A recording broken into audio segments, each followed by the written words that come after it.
সুপ্রিয় দর্শক, আসসালামু আলাইকুম। চিপা রান্না রেসিপি থেকে সবাইকে স্বাগতম। আজ আমি আপনাদের সাথে শেয়ার করব চিকেন চাপের রেসিপি। অনেকেই হয়তো মনে করেন চিকেন চাপ বানাতে অনেক পরিমাণে মাংসের প্রয়োজন, কিন্তু চিকেন চাপটা তৈরি করা সম্পূর্ণ আপনার উপরেই নির্ভর করবে। আপনি চাইলে কমও তৈরি করতে পারেন, আবার চাইলে বেশি করেও তৈরি করতে পারেন। আমি এখানে মাত্র 3 পিস চিকেন দিয়ে কিন্তু এই চাপটা তৈরি করে নিয়েছি। আশা করছি আমার আজকের রেসিপি আপনাদের কাছে অনেক বেশি ভালো লাগবে। আর ভালো লাগলে ভিডিওতে অবশ্যই একটি লাইক দিয়ে শেয়ার করার অনুরোধ রইল। তাহলে আর কথা না বাড়িয়ে এবার চলে যাচ্ছি মূল রেসিপিতে। আজকের এই রেসিপিটি বানানোর জন্য আমি প্রথমে এই চিকেনটাকে কেটে পরিষ্কার করে ধুয়ে নিয়েছি। আর এই চিকেনটাকে আমি কিভাবে কেটে নিয়েছি তা কিন্তু দেখিয়ে দিচ্ছি।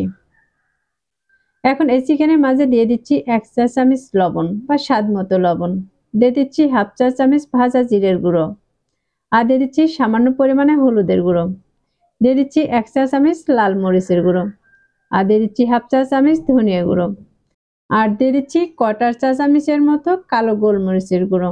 আপনাদের হাতের কাছে যদি কালো গোলমরিচের গুঁড়ো না থাকে তাহলে কিন্তু কয়েকটা গোলমরিচ ভালোভাবে পিষে দিতে পারেন। তার সাথে দিচ্ছি হাফ চা চামচ রসুন বাটা আর হাফ চা চামচ আদা বাটা, দিয়ে দিচ্ছি কিছুটা সয়া সস। এখন এর মাঝে দিয়ে দিব আমি টক দই।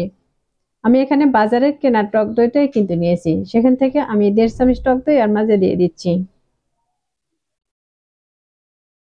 আর দিয়ে দিচ্ছি কিছুটা টমেটো সস।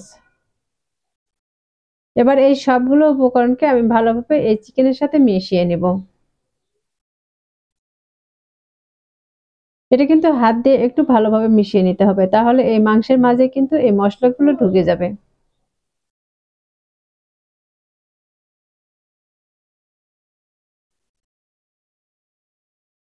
আমি চিকেনটা কিন্তু খুব ভালোভাবে মাখিয়ে নিয়েছি।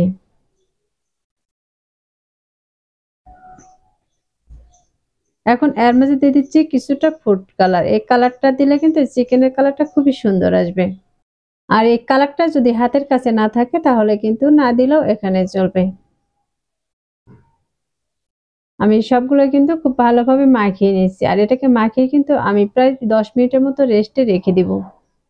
আপনার হাতে সময় থাকলে কিন্তু 30 মিনিটের জন্য এটাকে রেস্টে রেখে দিতে পারেন।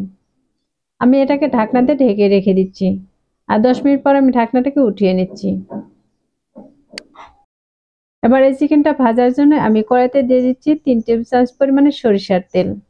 চিকেনটা কিন্তু অবশ্যই সরিষার তেল দিয়ে ভেজে নেওয়ার চেষ্টা করবেন।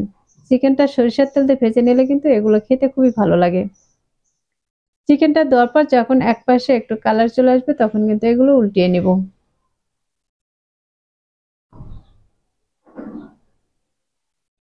এই চিকেনগুলো কিন্তু একটু সময় নিয়ে মিডিয়াম আঁচে ভেজে নিতে হবে, তাহলে দেখবেন এর ভিতর মাংসটা কিন্তু খুব সুন্দরভাবে সেদ্ধ হয়ে যাবে।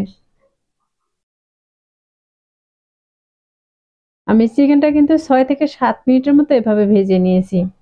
আর ভাজার পর দেখতে পাচ্ছেন এই চিকেনের গায়ে কালারটা কত সুন্দর এসেছে। আর এই চিকেনটাও কিন্তু এখন সেদ্ধ হয়ে গেছে। এখন এগুলোকে আমি একটি প্লেটে উঠিয়ে নিচ্ছি।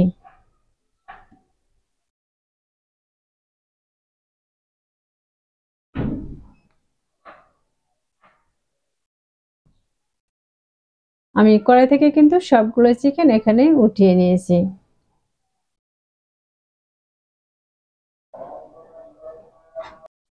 এখন চিকেনটা দেওয়ার পরে যে মশলাটা ছিল এই মশলাটা আমি এখন এই কড়াইতে দিয়ে দিচ্ছি, আর দিয়ে এটাকে নেড়েচেড়ে ভালোভাবে কষিয়ে নিব। এখন আমি বাটিটা ধুয়ে কিছুটা পানি দিয়ে দিচ্ছি। এটাকে প্রায় 2 থেকে 3 মিনিটের মতো জাল করলে কিন্তু অনেকটা ঘন হয়ে যাবে।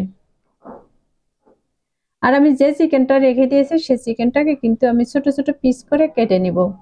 আপনারা চাইলে কিন্তু চিকেনটাকে যে কোনো চাকু দিয়েও কেটে নিতে পারেন। আমি চিকেনটা কিন্তু এরকম কাঁটা চামচ দিয়ে এভাবে কেটে নিচ্ছি।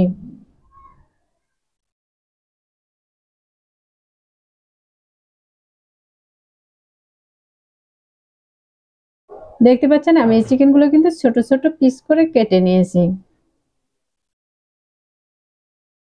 আর এর মাঝে কিন্তু আমার এই মশলাটা কষিয়ে নেওয়া হয়ে গেছে।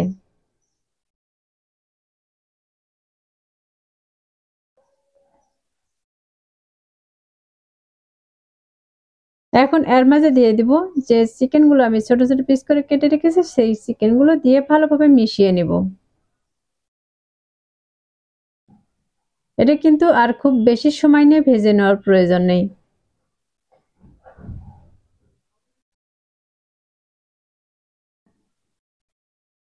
দেখতে পাচ্ছেন আমার এই পর্যায়ে এই চিকেনগুলো কিন্তু মশলার সাথে ভালোভাবে ভেজে নেওয়া হয়ে গেছে।